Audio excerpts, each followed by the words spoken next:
हाय दोस्तों, हाल ही में सरकार ने नेशनल फैमिली हेल्थ सर्वे 5 का फेज़ 1 प्रकाशित कर दिया है। इस पर हम एक सीरीज़ करेंगे और आज हमारा एपिसोड 1 है, जिसमें कुपोषण के बारे में हम जानकारी प्राप्त करेंगे। यूपीएससी मेंस के लिए ये टॉपिक काफ़ी इम्पोर्टेंट है। सबसे पहले जानेंगे कि नेशनल फैमिली हेल्थ सर्वे है क्या। इसे स्वास्थ्य एवं परिवार कल्याण मंत्रालय करता है। इन सर्वेक्षण में परिवार एवं स्वास्थ्य के बारे में घरों और व्यक्तियों से जानकारी एकत्रित की जाती है। सरकार ने नेशनल फैमिली हेल्थ सर्वे का फर्स्ट संस्करण 1992-93 में किया था। उसका सेकंड संस्करण सरकार ने 1998-1999 में किया और तीसरा संस्करण 2005-06 में किया। चौथा संस्करण उसका 2015-16 में हुआ था।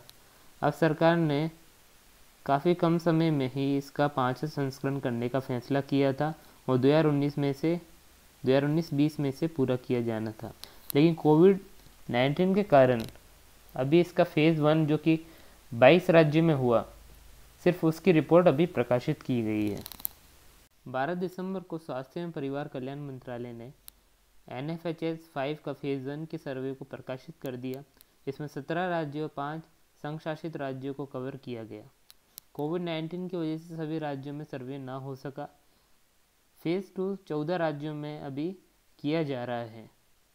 उसका रिपोर्ट भी आने वाले 6 महीनों में आ जाएगा। NFHS के महत्वपूर्ण बिंदु। इस सर्वे में 131 की सूचकांक हैं, जैसे फर्टिलिटी, मृत्यु दर, गर्भवती माता एवं शिशु, घरेलू हिंसा, महिला एवं शिशु में पोषणता आदि। ऐसे 131 की सूचकांक हैं। ज़्यादातर सूचकांक के हमको जिले स्तर के आंकड़े मिल जाते हैं।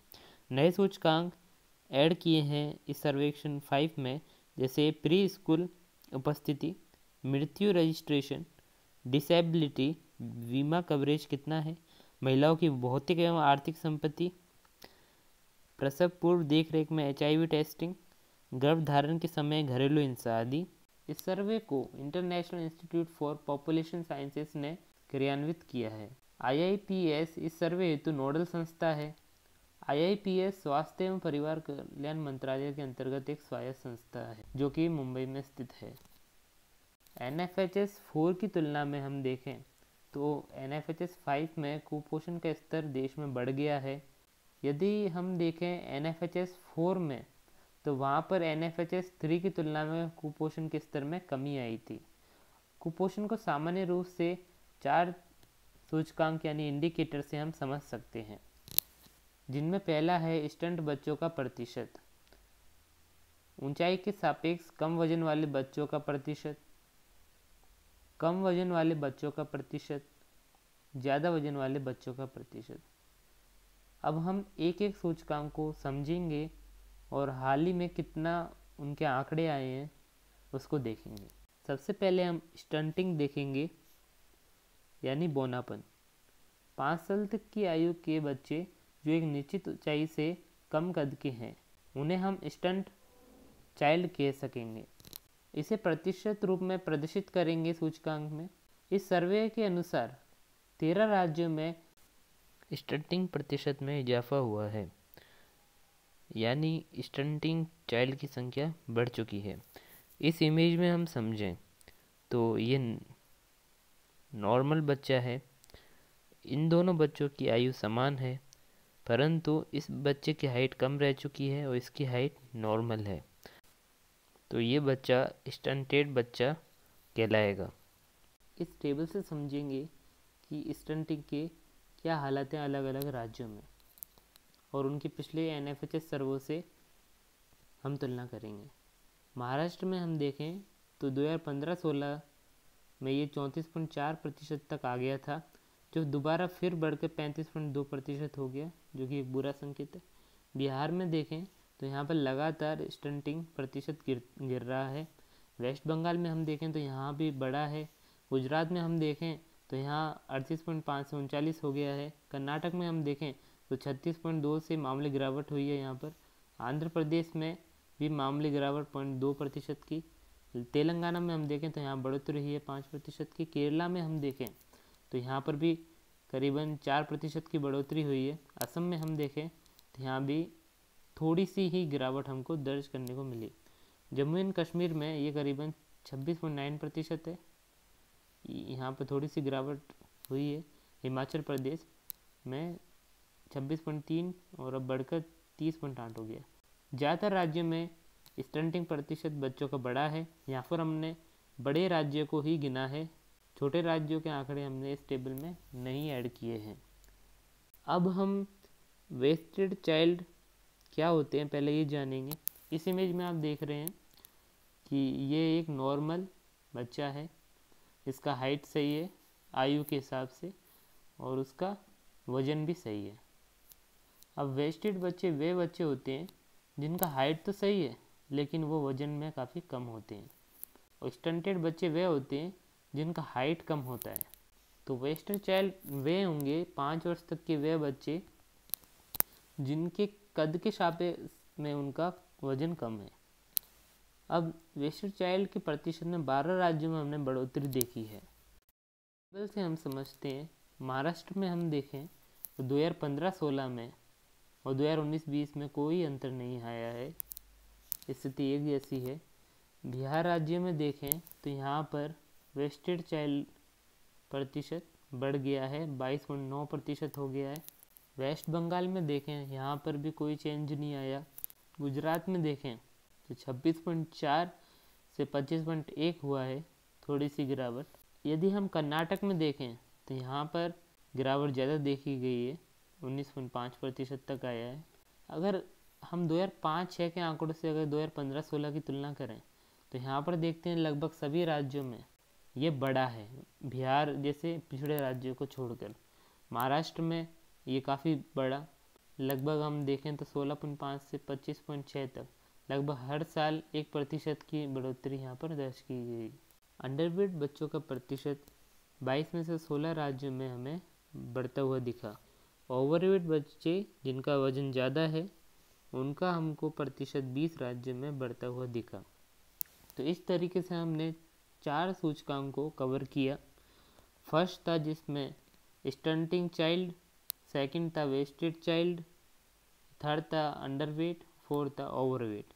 ये थे सामान्य 4 सूचकांक जिनसे हम कुपोषण को समझते हैं। अब कुपोषण के लिए 5वां सूचकांक भी है जिससे कुपोषण को हम समझा जा सकता है, अंडर 5 मोर्टेलिटी रेट, यानी जन्म से 5 वर्ष तक की आयु के प्रति 1000 जन्म पर संभावित मरने वाले बच्चों की संख्या। यहाँ पर 5 वर्ष तक की आयु के बच्चों को जोड़ रहे हैं और प्रति 1000 बच्चों पर संभावित मरने वाले बच्चों की संख्या को हम यहाँ पर देखेंगे।